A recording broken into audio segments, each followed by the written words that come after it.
Hello, everybody, and happy Saturday. Welcome to In Your Circle, where it's Angel and I this weekend because Kurt has hurt his back and is laying in bed with a heat pack on. Over 30 club, as Angel said. It gets rough after that, I suppose. You can't do things after 30. Oh, And then you're 40, and you know. and then there's more pain. Great, more to look forward to. We can't wait. Behind the scenes, we have the wonderful Leviathan waiting for us. We have half of Leviathan. We have Steven because Courtney is, of course, on not baby duty, but little kid duty. Got to take care of the family. It's Saturday night. So without further ado, I don't know what I'm doing. We welcome Steven. What's going on, friends? You guys having all the fun?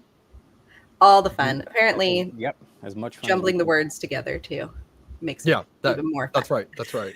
So I know we were talking about a little bit beforehand in the green room, but for anybody who is not aware, this weekend is a worldwide, actually a galactic holiday because it is a Brandon Sanderson weekend. Anybody who knows that on Friday, Book 5 of the Stormlight Archive came out, Wind and Truth, and we have been devouring it. Like Courtney and I have just been sitting, just reading since then. Oh, I'm stoked for it.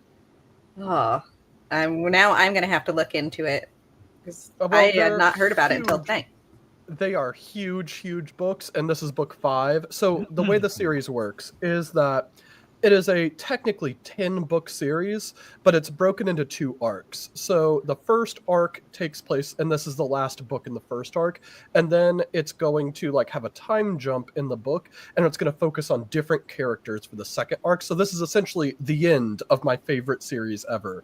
But I love this series so much that I have a tattoo from it. I don't know if you guys can see it very well or not, but again, I know I'm just over here just being ridiculous because nobody can see it, but I got a tattoo of it. We all got tattoos of stuff we love, so yeah. It's true. Well, yes, it's going to be permanent. It might as well be something that you love. Oh yeah, 100%. But how have you guys been this weekend? Oh, Angel, you can go first. How have you been? Busy. It's busy. Just trying to catch up. Holidays tend to make things a little difficult. Especially when you're shipping stuff and putting orders and all that stuff together, and just busy. I'm just happy that I got it all out in time before next week because I'm not shipping anything until January. Mm-hmm. Yep. So, and that includes that's animals and product. So no 3D stuff. Like I'm gonna, locally, yeah, but I don't want to do any shipping until after the holidays. I don't want anybody to lose anything.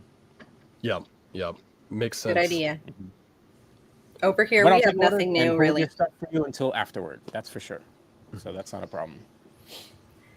We're just doing the same old. I guess the biggest thing is we just ordered a new ASF rack. Oh, that's awesome. That's exciting. Nice. Mm-hmm. We're going to try out now I'm going to mess it up. If Kurt was here, he would be able to tell you. Hold on. It's the new Ultra series, the Ultra rack from Vision. Is it the Vision? Yeah. Let me We're trying the new Ultra rack.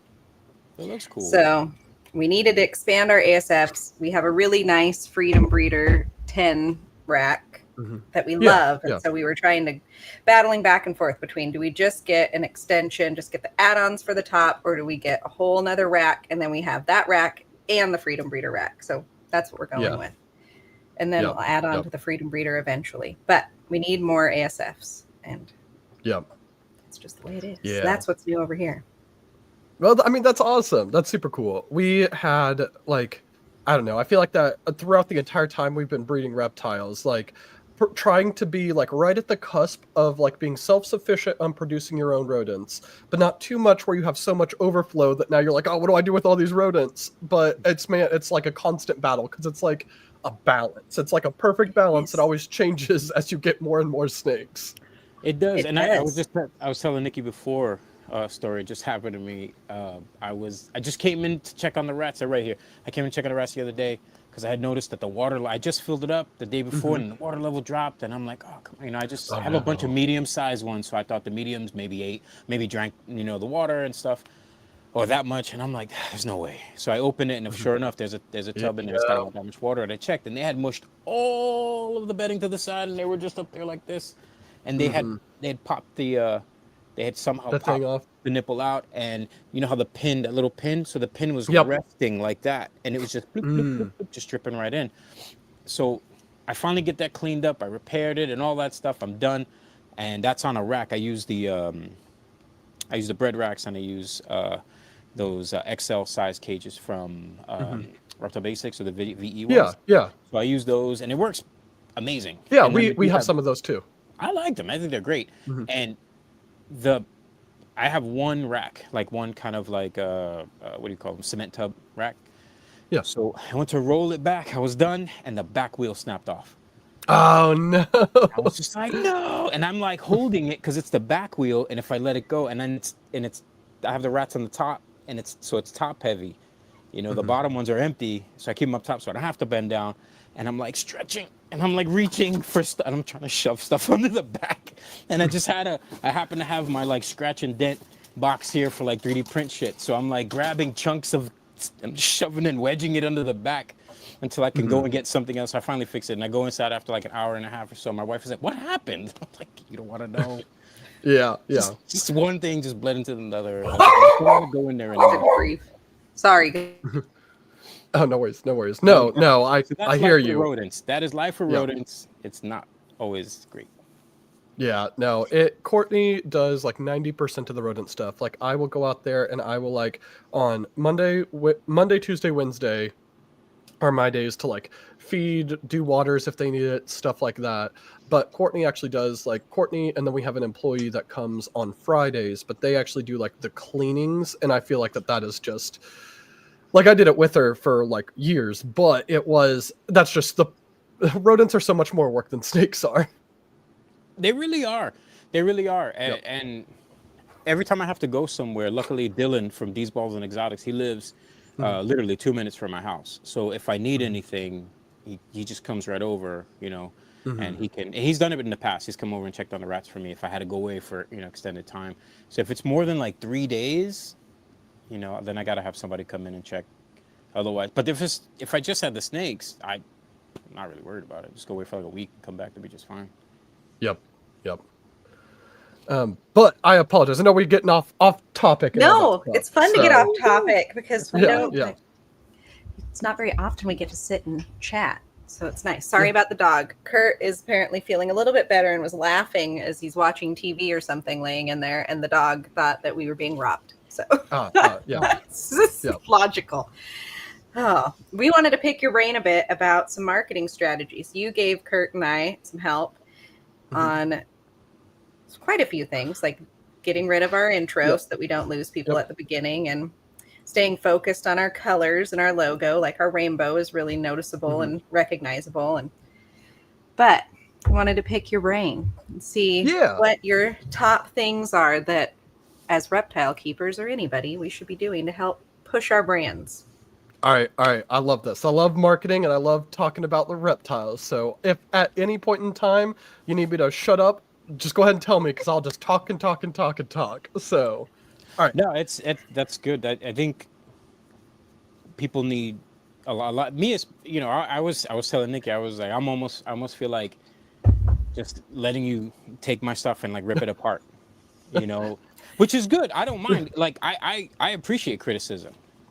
Yeah. You know, I appreciate criticism, because if I don't, to me, criticism is something I don't see. And if I don't see it, and that means, and if other people see it, then, and I don't see it, somebody needs to show me this, and so that I can somehow fix it, change it, make it better, or get rid of it altogether, you know? Yeah. So as long as you guys are good with it, I'll kind of start with like some general stuff I say to literally everybody. And this is not just reptile world. This is also like my like professional job too, is like helping people with marketing and things like that. So, the very first thing, whenever somebody is like wanting to build an actual marketing strategy, is I think that they should really analyze who the best customer for them is. So an example I can make on this in the reptile world is, let's say that you are a new-ish breeder, like 1 year, 2 year, 3 years in, and the vast majority of animals that you are going to be selling. Now, I'm not saying the ones that you're going to make, because maybe you might be pairing like a double het to a double het, and you might make one amazing double visual, but you hold that one back and then you sell the other stuff. So it's the animals that you're selling that's important here. If the vast majority of animals that you are going to be selling are primarily going to be like $500 and under, most likely the best customer for you, your ideal customer, is a pet owner. And instead of somebody like, if you're making primarily animals that are $500 and lower, if you were trying to target, let's say, breeders who had been doing it for 5, 10, 15 years, it's very, very unlikely you will, even if they love you, even if you market yourself and you build a name with those specific breeders, that you're actually going to make anything that will help them and be something that they need to buy. So I think that that's the very, very first step, that before you even get into like advertising, before you get into brand, is understand who actually are you best going to serve. And because of that, I think what ends up happening quite a bit in the reptile hobby, or the ball python hobby, I'll say, is that everybody wants to work those high-end projects. And it doesn't mean that they want to ignore the pet people, but everybody's looking to make this incredible combo that has never been hit before, that might be like a combo triple visual that's going to take them a decade to get there, because that's what they're excited about in the breeding hobby. But while they are trying to work towards that, the entire time they're making pet animals, but they're not advertising themselves towards pet owners, and a lot of times they even deride that specific segment of it. Then they struggle to sell their animals because the animals they actually have for sale aren't things that other breeders want, and they have been ignoring the pet market. And then because they have struggled to sell anything, they end up getting out years before they even get close to their goal. So I think that this is why it's so important to actually understand who is your target market. And then once you understand who is your target market at whatever stage you are at, because you can always change this as you grow and develop, then you need to look at, like, how do I stand out to them? How do I build awareness with them? How do I gain their trust? How do I convey that I, as a breeder, am somebody that they want to support over everybody else? So that's the very first one, is you have to understand your customer base. What's your guys', I know it's kind of like a soapbox on this, but what's your guys' thoughts on that? It makes a lot of sense, because you have to be prepared for all of you have the byproduct, right? You're trying to hit the higher end stuff. You're going to have the stuff that is not the higher end stuff, the pet stuff, and you have to be marketed to those people as well, which is where shows come in so handy. And so hearing that, and for me, I've been doing this for about 25 years, or been in the hobby for 25 years, and only a few years ago I started really doing it professionally. But all that time, and I've been in and out, and like all that time, when everybody was trying to produce what they wanted, and they had that surplus, you had shows and such, but it was a little bit easier because I myself, I had multiple places where I could wholesale. I used to wholesale like crazy. So I would go do a show, and whatever I had at the end of the show, I had people walking around asking me. They were like, hey, if I take this, what if I take all of them? I got a shop. Like, I used to just, that was one of the biggest ways at the end of the show, like Sunday or whatever day it was.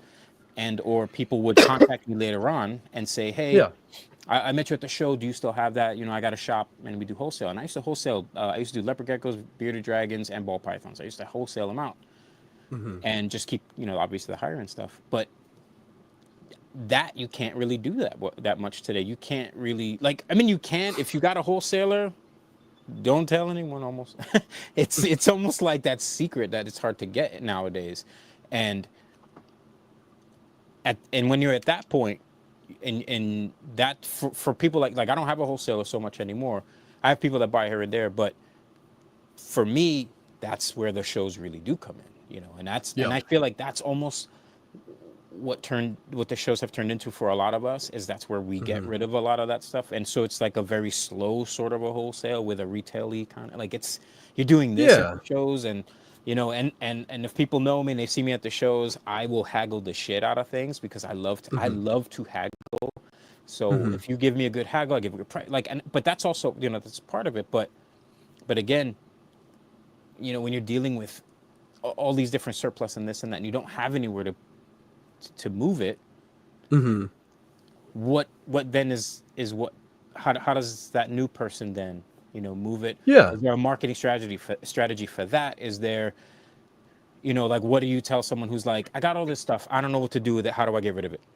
Yeah. So one, I believe that, so there's and marketing and sales theory and all that stuff. The textbook definition between sales and marketing is that sales is intended to generate revenue. It's trying to make sales. So that's one aspect, and that's a different strategy, and there's different ways you go about that. Marketing is about trying to generate demand. And that's it sounds like a really silly nuance, but in order to generate demand, you need months, if not years, before you ever ask for somebody to try to give you money. Otherwise, they're going to think you're trying to take advantage of them, where they don't actually. So there's a thing on that. So I'd say on marketing, one, if you're in a position where you have, let's say, 200 hatchlings, you have no idea how you're going to sell any of them, and you have a whole nother season getting ready to start up. You're going to have more hatchlings on the way once you go through that, and you're like, I don't know if I should keep breeding.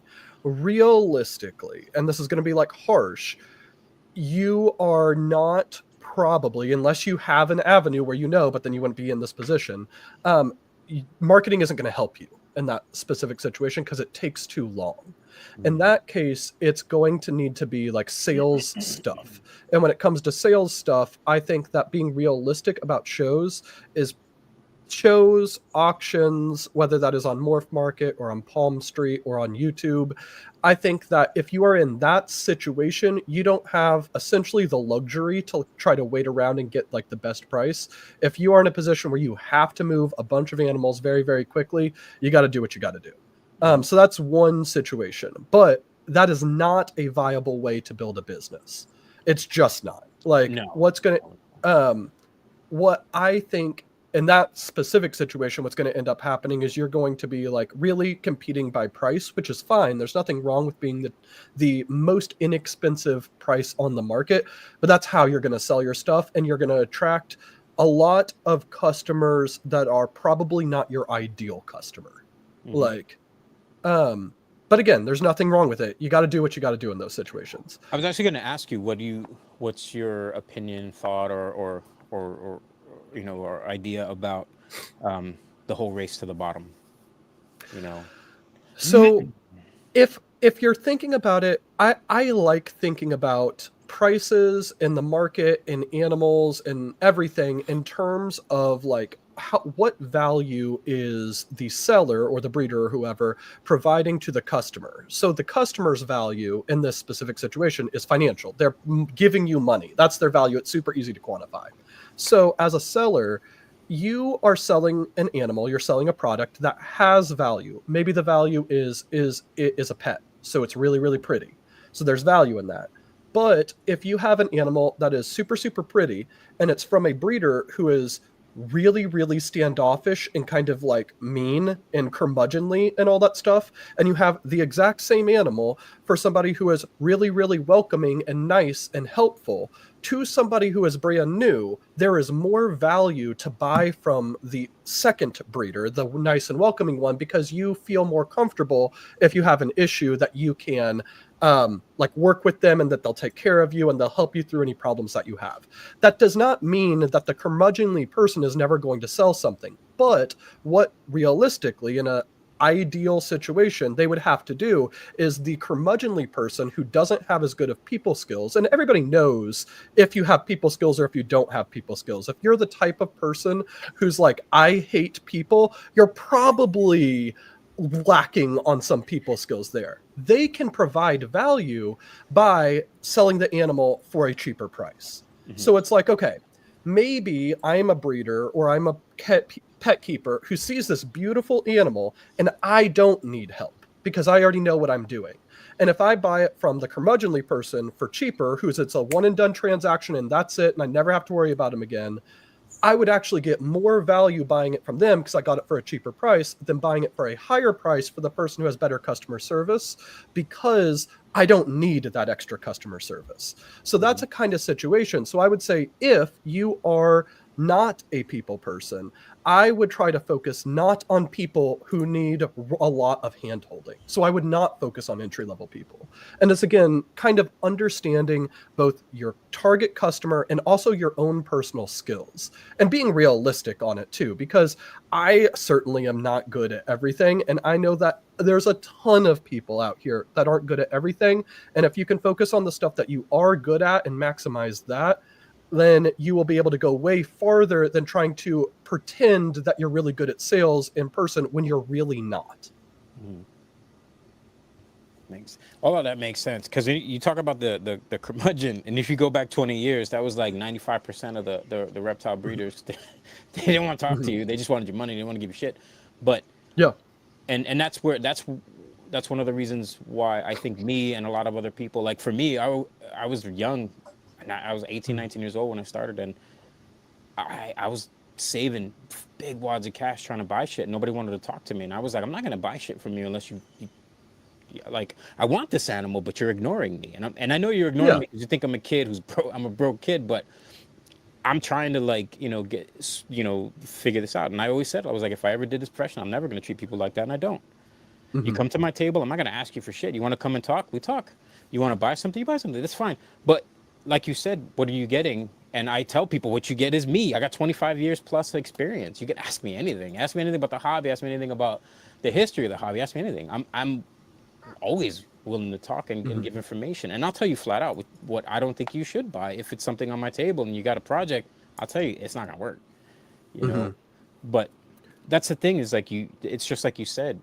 If someone is willing to give themselves and their information and all this stuff along with the animal, I think that's worth it versus someone who's like, just give me money and leave me alone. And when it comes to, like, I'll say, like, the race to the bottom, I think, was the original question. Like, what are my thoughts on it?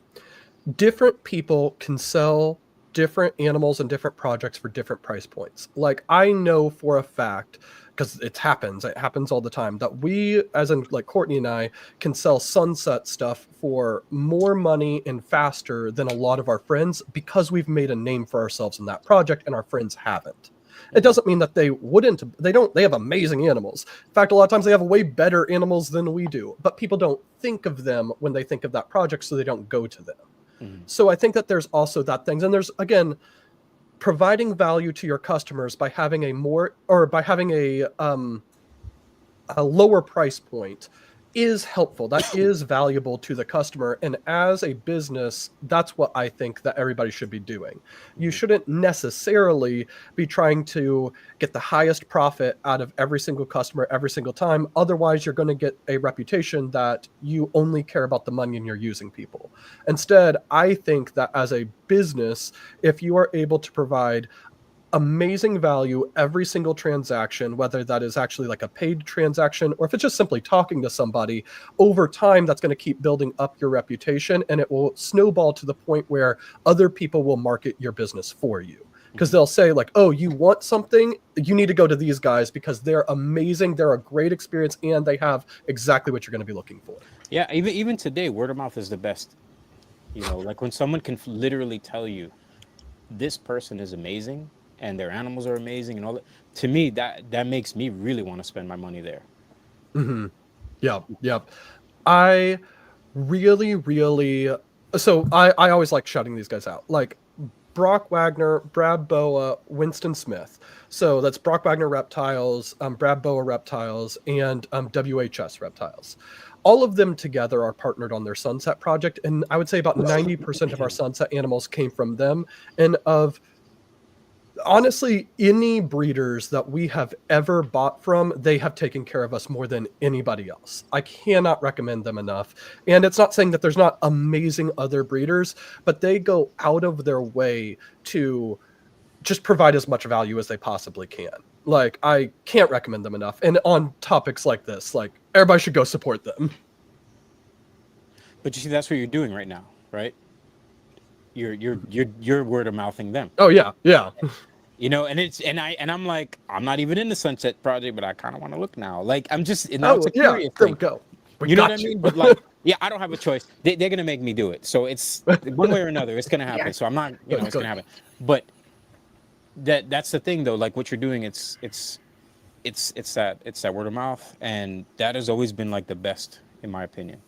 Like you can write 1 million reviews, but I don't know who's writing it, and I don't But when So I'm I'll at a give you show, and someone says, "Hey, did you see this stuff?" and this guy's really, it makes me really want to go and check it out. Whether I care about it. Someone talking to me about frogs, okay, I'll go check it out. The guy wants to talk about frogs. I don't give a shit. I don't have a frog in this house, but I'll sit there and talk to you for 20 minutes about frogs because you show so much passion, knowledge, and you want to share it, and your animals are, like that makes me care. I want to talk one specific example that happened with Brock, Brad, and Winston that I just sums up everything on it. So it was probably like I think it was maybe 2 spring Tinleys ago-ish or so. I don't remember exactly when, but we had bought a acid sugar het sunset 50% het ultramel female from them at Tinley. And we brought her back, we put her in quarantine, and before she came out of quarantine, maybe it was like 2 weeks later or so, she had died. And we were not expecting that. It was the first time anything like that had ever happened. We got her tested, like we did the little swab and everything. We got her tested for like NIDO and all the other stuff that they run on like the panel. Everything came back negative. Honestly, I mean, it's just kind of like whatever happened. But we let them know, and they replaced her. They no questions asked. Like, it was like, hey, this is what happened. They didn't ask for a picture. It was like, I am so sorry. Like, we will make it right. They didn't have anything at that point in time, but they're like, we got you. Like, do not worry. We got you.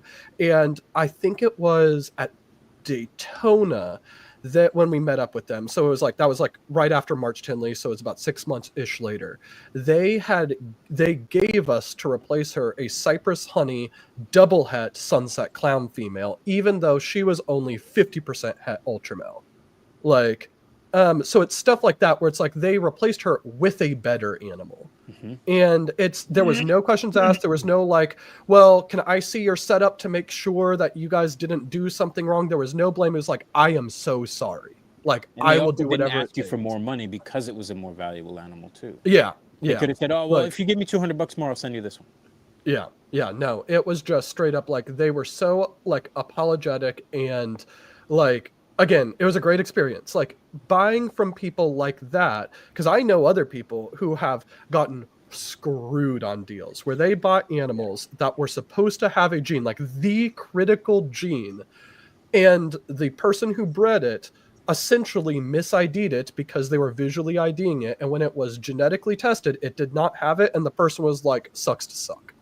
Or like, I don't guarantee other ones. I'm like, that's the gene that matters, like, is in that situation. Again, Brock, Brad, and Winston, literally anything you buy from them, they got you. Like, even if something bad happens, they got you, and you don't even have to worry about it. You see, and then to that happened. That's happened to me twice already, where I was guaranteed or something, and these were both, and I'm not going to say anything, but these were both very well known. Big, and I contacted them.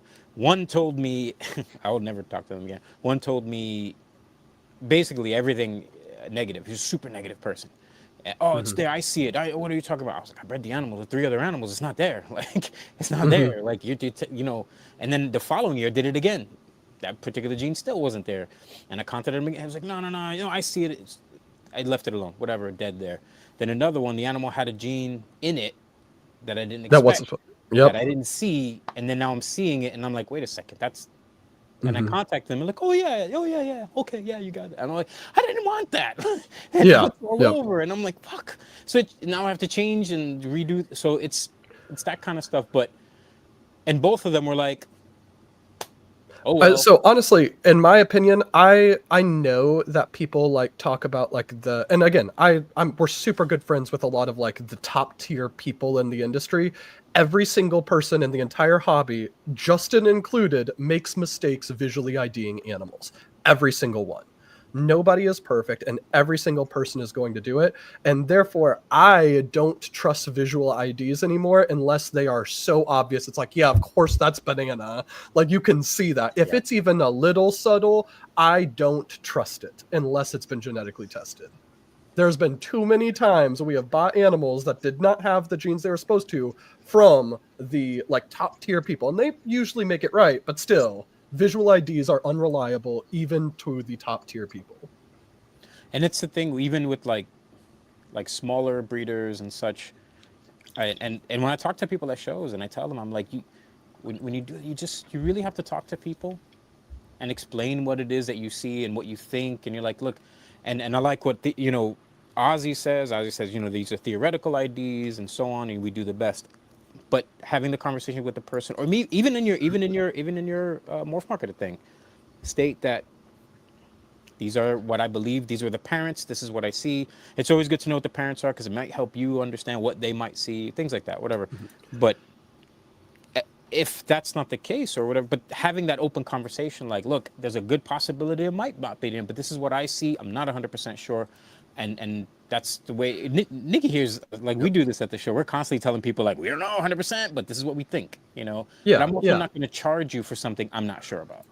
Yeah, that's my thing on those ones is like there are IDs that I know that like I have messed up in the past, and usually they're just not that expensive of animals. If there is any like point where I'm like, all right, let's say that we have an animal that it might be like this like combo asphalt het clown, and the difference of asphalt being in that animal versus not being in that animal is $1,000. I might put possible, even if I think it's there. But if I don't know for sure and I haven't genetically tested it, I'm gonna be like possible, and it's gonna be charged the lower price because I don't want to be in a position where somebody spends a ton of money buying this animal and then it doesn't have the critical gene that it needed. But also we genetically test just about everything. Like, we genetically test, and it's honestly, for a lot of people, I know it's not like cost effective. We do stupid genetic tests. Like, it could be something where I'm like, all right, we just did a pairing where it was a OD Inchy chocolate to a or OD Inchy chocolate double het sunset DG to a clown. And we ended up testing all of the babies for Sunset and DG, which I feel like most people would do. But there were also some babies that were like, all right, I'm not sure if this is Chocolate Inchy or Chocolate OD. We'll test it for it. Just to know. Even though that doesn't really matter. And it doesn't really add as much like value to it. But it is something that I want to know so that way we are right. And then we can say, like, this was confirmed OD via genetic testing. Like, stuff like that. It also helps when someone, like you mentioned, chocolate. It's not the most popular gene, and there are select people working with it, and they might look at it and be like, "Man, is it a possible?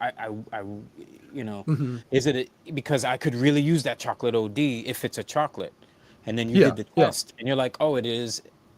And for me, if it was an animal I really needed and I couldn't find anywhere, and you had this animal and you genetically tested it, and let's say you even charged a little bit more because you tested it, because I really need this animal and I can't find it anywhere else, I have no problem spending a little bit more, to know that you tested this animal, it's 100% what it is, and I'm looking for that, and that's what I want.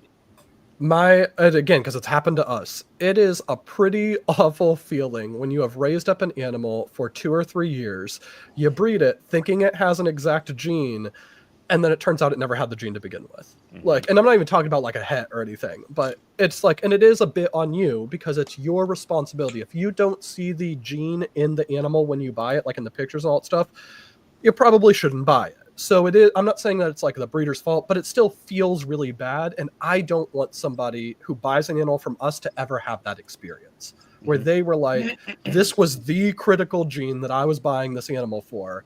And after I raised it up for 3 years and bred it, now I have lost years of time and potentially wasted multiple females if it's like a male and you breed it to a bunch of different stuff and it never had the gene with. I don't want anybody that buys an animal from us to have to go through that.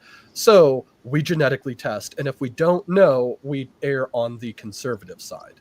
I know this doesn't have to do with marketing, but yeah, like it is just But it kind of does. It kind of does, because that's still part of of what people see, what people, are drawn to in a way when they find out that, if they're, because over time, if they're buying an animal from you and they know that you guys are doing, essentially testing, and you're trying to do the best you can to give the appropriate, information on this animal. Like, it is 100% what we're telling you, and you guys are doing all that work. To me, I feel like that is marketing, because that also becomes a word of mouth thing. Like, they tested this animal, they didn't even have to, and they did it, and it's great.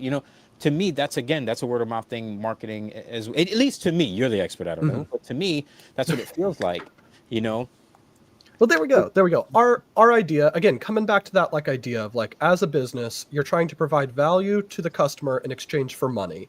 So as much value that we can bring. So if this is confidence that the idea is as accurate as possible because we are leveraging genetic testing, if this is the trust and support that you're not going to be scammed because we have such a I'm not trying to be conceited, but such a big social media presence, we can't risk our reputation being damaged. Stuff like that. If we can add as much value on top of it as possible, what might happen is we could have an animal priced for, let's say, $5,000, and somebody else has the exact same animal priced for $4,500, but people may choose to still buy from us instead because they're like, I know I'm getting all this stuff, and I don't know this other person. Mm-hmm. It's peace of mind. It's peace of mind oftentimes. And I tell people too, I'm like, when you're buying stuff, go with your gut. If it doesn't feel right, walk away. Don't be pressured. If this person's wishy-washy or something, you're like, I don't know, they didn't really give me, just walk away. You may want that animal so much. If you're willing to gamble, that's fine. But I often tell people, if something don't feel right, walk away. And it's also very fair to say you have a large social media presence because you've worked very hard at getting the large social media presence. Well, thank you. It didn't happen overnight.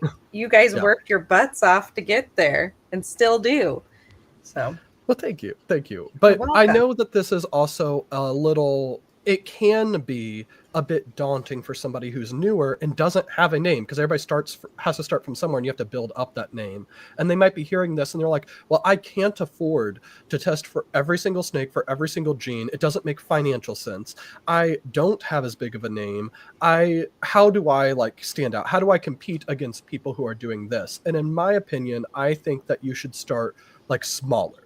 You shouldn't necessarily try to focus and compete with Justin and Brock and Ozzy and Billy and people like that, because it's a completely different level. Instead of trying to compete and get your name out to the entire reptile hobby as soon as you get in, if you identify maybe all right, for this year, I want to focus on my local area, my one state, and I want to go to every single local show that I can, and I want to network with every single vendor that I can, and I want to build up my name this way, so that way you aren't trying to compete with Justin or Billy or Ozzy or Brock for sales. What you are trying to do is you're trying to build up your name in your own local area first, so that way, in case somebody nearby gets in, they might recommend them to you. And things like that. And you start that way. And that doesn't mean you can't do that on social media as well, but start small. When we very, very first started, one of the things that Courtney did, I don't know if Morph Market still does it, but they used to have a map where you could see all of the other breeders that were nearby. Oh, yeah, I remember that. Yeah, so we went and we followed every single one that was nearby us, and we all sent them messages and be like, hey, we're new ball python breeders in our town, which was close by to them. And we're like, we saw that you were nearby on the Morph Market thing, and we were just trying to reach out and make friends. And we did that, and we built up a lot of our initial relationships locally that way. And I think that you can do that as a newer breeder, no matter what stage you're at, and you don't have to worry about competing against the Canovas, the Mutation Creations, Chimeras, auras, things like that. And it makes it manageable, right? It's not like you're trying to shoot for the top right away. It makes it a biteable chunk. It also helps when you have, because we've all done this, where you're local and you have friends local. You start making friends locally and your breeders and all that stuff. And maybe you've done a couple shows, maybe you haven't done any shows yet, but you go to the shows a lot and you talk to a lot of people. And I tell people, try to get friendly and see if maybe hey, can I come help you for a show? Maybe a couple hours. Yep. Can I shadow? Can I stand? But because sometimes people are like, I'm gonna get a table, and then they get a table, and they're like, I don't know how, like, just it's nuts. Like, if you've never done a show before. So I always tell people, find somebody, talk to them, and say, hey, do you mind if for a couple hours, maybe, maybe not the whole show, but a couple hours, and then just see what it's like on the other side of the of the table. Because again, and I was talking to Nikki, we were talking about this at the last show, and how like I had this weird revelation. I was like, I've been on this side of the damn table for so many years. I keep forgetting what it's like on that side sometimes. And I think we have to check ourselves as vendors at shows too, and kind of like help new people, like, this is what it's like. Because I get people ask me questions, and I'm like, oh, you got to do this, you got to do this. Every show you go to, you're gonna have to, you'll add something new to your bag because you're like, oh man, I think I need this, need it. But if you don't ask people, if you don't network like that, locally network, so you can go to shows. And I completely agree with you, and I tell people all the time, just ask me. I don't care. It's fine. Yep. Again, once you start getting a little bit of traction in one area, it builds on itself. And what sucks, because I mean it's happened, like, is when you put in 3 years worth of time posting every single day on Instagram, and it feels like nobody cares, and that you're essentially just shouting into the void, and that it's just a giant waste of time. It can discourage you, especially when it gets to a point where you hit an amazing animal that's objectively incredible, but then nobody wants to buy it because, for whatever reason, for Instagram's algorithm didn't pick up on your content and it didn't push it out, and now nobody knows that you have it. So then it feels like that other people are making animals and selling animals not based off of their animals, but just because they are popular on social media, and that bitterness can really like hurt. So again, I think that trying to figure out what your strengths are and being objective in analyzing yourself and figuring out, like, I am good at X, Y, and Z, but I am bad at A, B, and C, and focusing on X, Y, and Z so that way you can leverage that, because maybe you are really, really good at person, but you take terrible pictures and you're not very good on camera because it feels super awkward. So focus on in-person shows. Like, again, I think that it's hard because there's no right answer and it's different for everybody. I do think there is a huge benefit, though, to online social media marketing, whether that's Instagram, YouTube, or TikTok, and that is that you can realistically, if you are halfway decent at it, you can reach way more people online than you can in person. Like, might be able to talk to, like, let's say, absolutely, maybe 1,000 people in a day, like if you're getting it behind the table. But on Instagram or YouTube, you can make a reel or a video and it can be seen by 100,000 people in a day. So it's stuff like that. There's like a trade-off on it. If you are really, really good at social media, you don't need to listen to me because you're better at it than we are. But you can do really, really well, but you don't need social media in order to be successful. There are other avenues. It's just going to be a lot more of a grind. Mm-hmm. That's 110% true. Yeah. And I think it makes a lot of sense too, to, like, when we started, we just had, we had one ball python, and then we had 10 ball pythons, and then we had some rats. And I was like, well, we can't wait until we start having clutches of snakes to be relevant. We have to start now. Like, well, we have the rats while we're taking pictures of snakes, while we're like, so the time is now to start. Yeah. Wherever you are. Yeah, and that ties back into the difference between like sales and marketing. So sales is about getting the sale. It is, I have this animal and I want to say that this animal costs this much money and I want to put it in front of the person who needs it most. That's sales. And that could still be an ad, but that type of stuff is sales. For marketing, instead, in order to increase demand, what you want to do is you want to say, like, all right, who are the people who might be, I'm going to use Sunset, for example.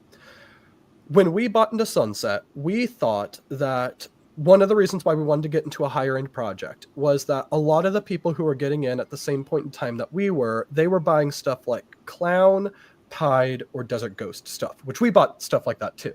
But we thought that by the time that they started producing their combo clowns, their combo pieds, their combo DGs and they were selling them, they would want to level up and they'd want to sell those babies and they want to go to the next tier. And at that time, like multi-recessives were around, but people weren't really thinking of multi-recessives. So we were like, all right, what are the next tier up of recessives? And we were like, that's going to be Puzzle, that's going to be Sunset, and that's going to be Monsoon. So by the time that the people who got in at the same point in time that we did were selling their combo clown stuff and they're looking to buy something else, we might be able to be making combo Het Sunset, some combo Sunsets, and then they, because they're friends with us, because they came up at the same point in time and we developed a relationship, they're like, you know, I've been seeing you promote Sunset for the last 2 years because you love it so much and you've caught my interest and I want my first Sunset animal to be from you guys. And then they bought from us. So that is showing the difference where, and again, it's not necessarily trying to be like cold and manipulative, but I do love Sunset, but it was a 2 to 3 year long marketing effort of us trying to push Sunset and promote Sunset that it is before people really started buying from us. But now it is our best selling project by far. And again, I think that that's one of the things. This is also one of the reasons why I strongly promote being known for something, like specializing in like 1 to 3 projects, because you can't really say, if you have any ball python need, buy from me. If you ever need a ball python, come to me because we're going to have the best, because somebody might want a lavender ball python and we don't have a single one. Like we don't have one. So then we are, if that's the situation, if that's our angle where we're like, no matter what you need for ball pythons, come to us. And then they come and they want an animal that we don't have. Either we have to say like, sorry, we can't help you. And then we lost that customer. Or we have to try to convince them that their plans aren't as good as what we want to push on them. And then that also isn't a good situation. Yeah. So again, I think that it's way easier to market that you're in the Sunset project, the Asphalt project, and the Clown project than to say, anything you want, come buy a ball python from me. Yeah. Mark has a good question for you. Oh, sorry, Angel. Go ahead. No, I was going to say for that's more like pet quality-ish vibes. Like, oh, if you need a snake, just come get, I got snakes. Yeah, you want a snake? Come get, versus someone who's looking for, breeding or to breed or something more specific. Yeah. Yep. And then Mark has a question for you down there. He says, what social media platform, in your opinion, gives your brand the most exposure? This is a hard question. For us, Instagram has the biggest audience. And we have gotten like several reels of various different times, like get like 100,000 views, 200,000 views, 500,000 views, stuff like that. We've never gotten anything with 1 million views. But technically, Instagram pushes our stuff out to the most amount of people, but I think that YouTube is actually the most effective marketing platform for us. And the reason why is that the people who watch our YouTube tend to be very, very involved in the breeding hobby specifically, because we make a lot of content that's on like the business side of breeding, like market conditions, marketing your business, stuff like that. And the people who care about that type of stuff are really, really serious, either hobbyist breeders or they're treating it like a business. So because of that, it's like the perfect target audience for us because of the animals that we produce. No, I'm not gonna say nobody, but probably less than 1% of the people who buy Sunsets are buying them for a pet. Like they're buying them because they're going to breed them and they're doing it as a breeding thing because the price is too high. So our type of content on YouTube is really, really good at that. But our YouTube content doesn't really appeal to the pet crowd because a pet owner doesn't care about the state of the ball python market in 2024. That doesn't matter to them. They just want a cool pet and they want to know, how do I feed it frozen thawed? But we don't really make videos like that. But again, both of them are equally valuable. There is no difference between somebody making a video on like the cutest ball pythons at the show and somebody making a video where it's like a brand new Sunset combo. They are both equally valuable, and probably the first one about the cutest ball python at the show will appeal to more people. And if it appeals to more people on that one data metric, might be more valuable. But again, it's knowing your audience and who do you want to serve and then making content that appeals to them. And you can see that with a lot of people. I always, when I'm at the shows and we talk to lots of kids at the shows, and I listen to them, and I hear what they know. You know, like I'm talking to like 8, 9, 10-year-old, 12-year-old, whatever, and I listen to them and hear what they know. And the first, you know, if you watch enough of shows, you can kind of figure out what they're watching. But 99% of these kids are watching Snake Discovery. So I'll say, I was like, oh, you got that from Snake Discovery, and they look at me like, oh, you watch, and I'm like, yeah, like. So now you start this connection with these kids, but I mentioned Snake Discovery because they're the biggest. The majority of the kids that I talk to watch Snake Discovery. Yep. They're not watching this. They're watching Snake Discovery. You know what I'm saying? So to because you know how kids are, they don't, you know, sometimes they're nervous, but as soon as you connect with them and you start talking to them, I've had multiple kids throughout the years coming, and we start talking, and then as they get older, they start buying stuff and they become clients as well. But when we're talking about this YouTube thing and you're looking at what people are good at, and again, Snake Discovery, they're really good at it. They got the kids. They got them. Yep. And it's okay because I'm not good at that part. This is fine. So, but that comes to the tiers of stuff that you're talking about. You know, the people wanting the cute snakes, the people wanting to see the $10,000 combo, and all the tiers in between. Yep, 100%. And this is a extrapolation on the question, because I think at the heart of it is what social media platform, in our opinion, gives your brand the most exposure. So that I had said for us, we have an employee. He comes over on Fridays, and his name's Cameron. He has his own reptile business with his dad called Rodents and Royals, and they recently started doing like videos on like Instagram and Facebook and TikTok and all that stuff. And what they did is that they made, I think it was like 30 different like TikToks essentially of various different kinds. They got them all pre-recorded, and then they started posting them. To get started in it, they started doing this where they'd post them each week. So they already had 30 videos already good to go, so that way they could stay on top of it. And on TikTok, there is a video that they did on a clutch where one of the eggs went bad, but it was like a conjoined, it's not a conjoined twin, that's not what it is, but like two eggs that were like almost stuck together, and half of it went bad and then the other half of it was still okay. And he essentially did a few videos on this, like, hey, like what's going on? Is it gonna like hurt the other egg, the one that it's like conjoined to, stuff like this. And those videos, I want to say, got like 9 million views. And I'm not exaggerating. And he did a bunch of different stuff, but I feel like that TikTok is a platform that you can get a ton of eyeballs on it. But one thing I would say about TikTok is it seems that if I would put a TikTok view in terms of like somebody actually going to buy a snake from you as like the least valuable form of exposure, because it seems that you can get a ton of views on there that don't actually translate into sales. And then I put Instagram a little bit above that, and I think YouTube is the top one, at least right now. I would say, actually, I'll go one more. Above YouTube is Patreon. Patreon, the people who follow you on Patreon are significantly more likely to buy a snake from you based off of if they see something on there that they want.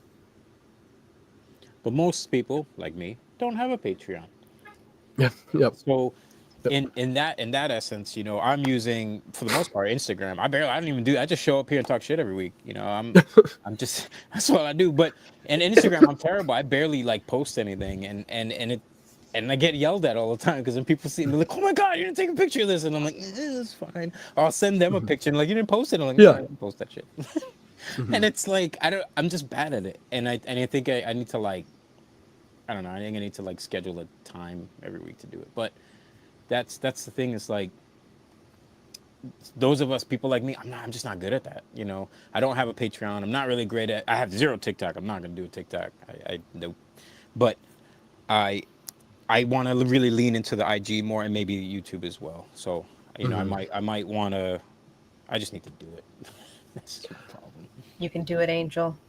You can do it. I believe in you. Yeah, you got it. So for anybody who's trying to start on YouTube, this does apply to any social media platform, but it's harder on Instagram where you get like a caption. Maybe a reel has a little bit more.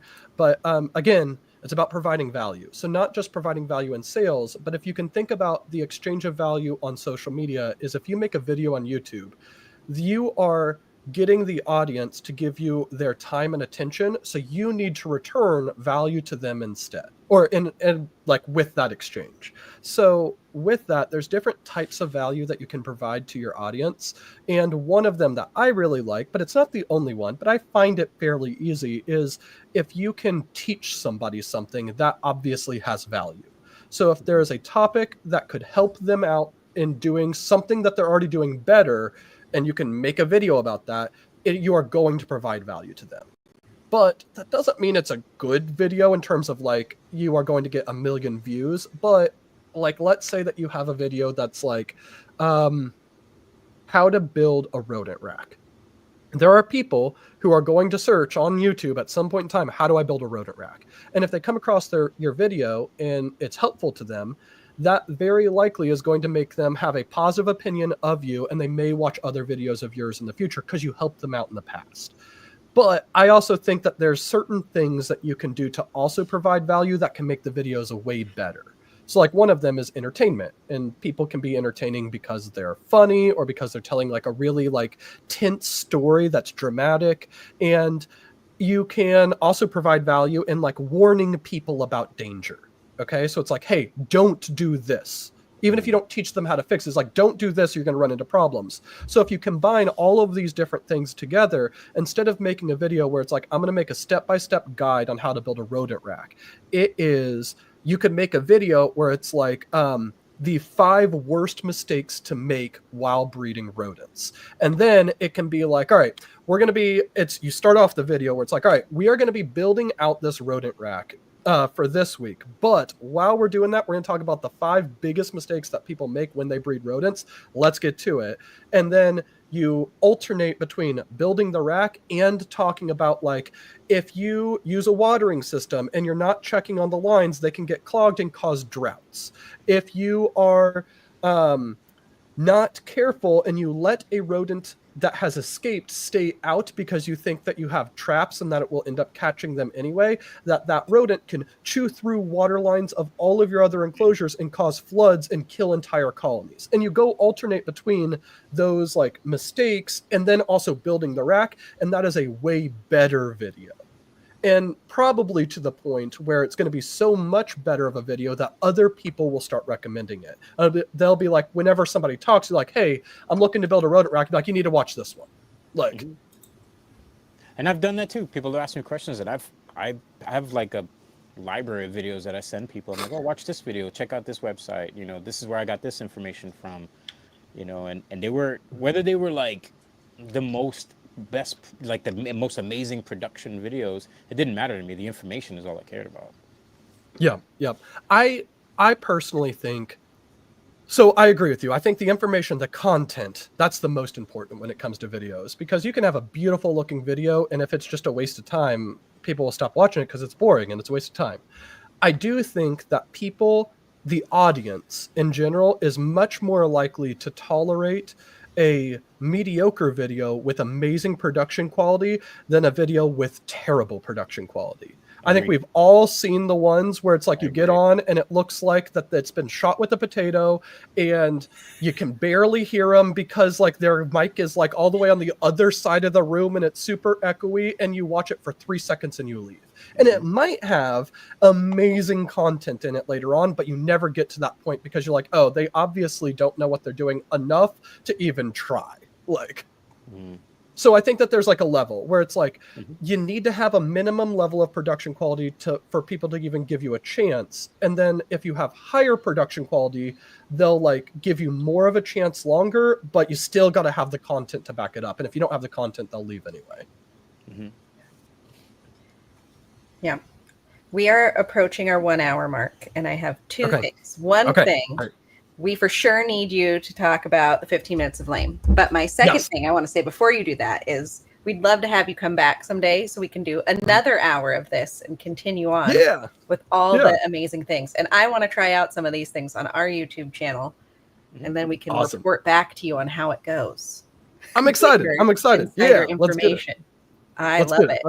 Okay, now you got to tell us about the 15 minutes of lame, because we're in the thick of it right now.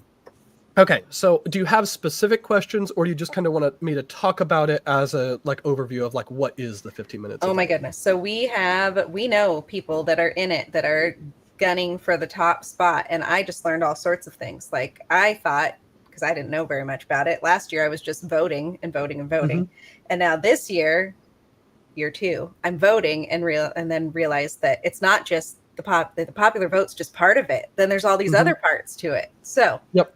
Yeah. Whatever you want to share with us. Okay. So the way that the contest works, it has evolved throughout the years that it's going on. Right now, the way that it works is that there is essentially 100%, 100 points, if you can think about it, that the contestants can win. And the way that the points get broken down is that a contestant can get 25 points if they win the popular vote. So no matter who it is, whoever has the most votes, that everybody can vote once a day on thefatmannation.com. Whoever has the most votes as of Christmas, that person wins the popular vote and they get 25 points automatically. Then there are 3 judges that are all evaluating all of the contestants on realistically any criteria that they want, but we all essentially are evaluating on the same type of things, but we might weight things differently. So the judges are Shane Kelly of Small Town Exotics, who is the first 15 Minutes of Lame winner. It is Antoine Hood of High Desert Pythons, who is the second 15 Minutes of Lame winner. And then it is Courtney and I here at Leviathan, and we were the third year's 15 Minutes of Lame winner. And what we're doing is we're evaluating the judges, or not the judges, we're evaluating the contestants, everybody in the running, regardless of where they're at in the popular vote, on things like how serious are they taking their reptile breeding business, their reptile breeding operation? And I don't want to be mean. This doesn't mean that you have to go spend $1 million on snakes in order to have a shot. But if you're somebody who has 2 ball pythons as a pet versus somebody who has invested $100,000 over the course of 6 years building up their operation, the person who's invested $100,000 is significantly more serious about the hobby and is significantly more invested in the hobby than the person who has 2 snakes as pets. And ultimately, one of the things that we want to do as judges is find somebody who is going to add to the legacy of 15 Minutes of Lame, and the likelihood that somebody who has 2 pets decides that I don't want these pets anymore and completely gets out of the hobby is way more likely than the person who has invested $100,000 and has built a business. So it's kind of like that thing. It doesn't mean that you have to spend a bunch of money to do it, but we're looking for how serious are you in the hobby. So that's one of the aspects. Another one is how well are you on interviewing on camera? Because one of the main rewards, one of the main prizes for it is that you get a full-length episode with Chris Eaton, Snakes and the Fat Man, for the very first episode of the next year. And if we think that you are absolutely terrible on camera and that we wouldn't want to listen to you for a whole hour, that's going to hurt you on your judges' scores and all that stuff. Another one is how are you doing on the actual campaign itself? So this isn't just are you campaigning, because that's like a yes or no, and you can know if people are campaigning. It's like, was your campaign good? Was it effective? Was it funny? Are people going to look back on that year and be like, oh, do you remember when this person made this video and it was so funny? That's the type of things that we're looking for on the campaign.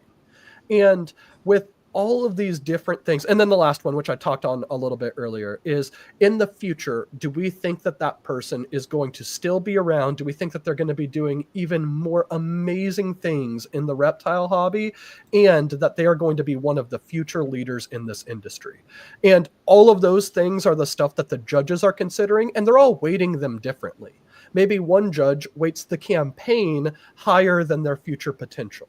And then a different judge is like, they think their future potential is the most important. And they are deciding at the end, each of those judges will pick one person that gets their judge vote, and then that person gets 25 points. So once all of the judges vote, between the popular vote and the 3 judges' votes, there's 100 points in total.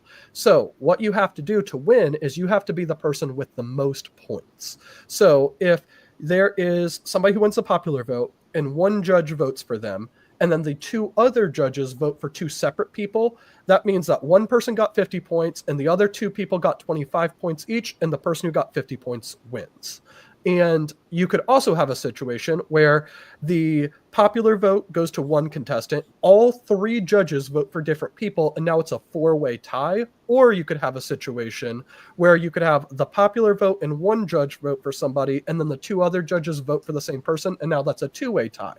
In the case of a tie, there is a tie-breaking judge, which this year it is Paul from Large Marge Morphs, who was the 4th year's winner. And he is going to decide between the people who are tied which one of them actually wins.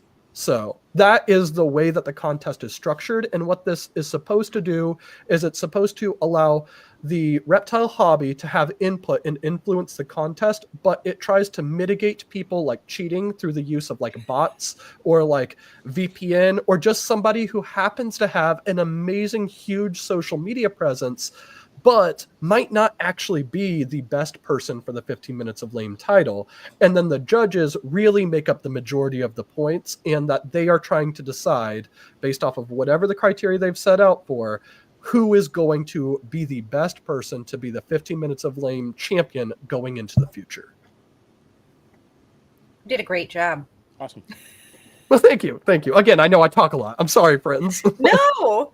You don't need to be sorry at all. You do not talk a lot. It was perfect. This is all the information I didn't have last year when I was just clicking vote, vote, vote every day. Yep.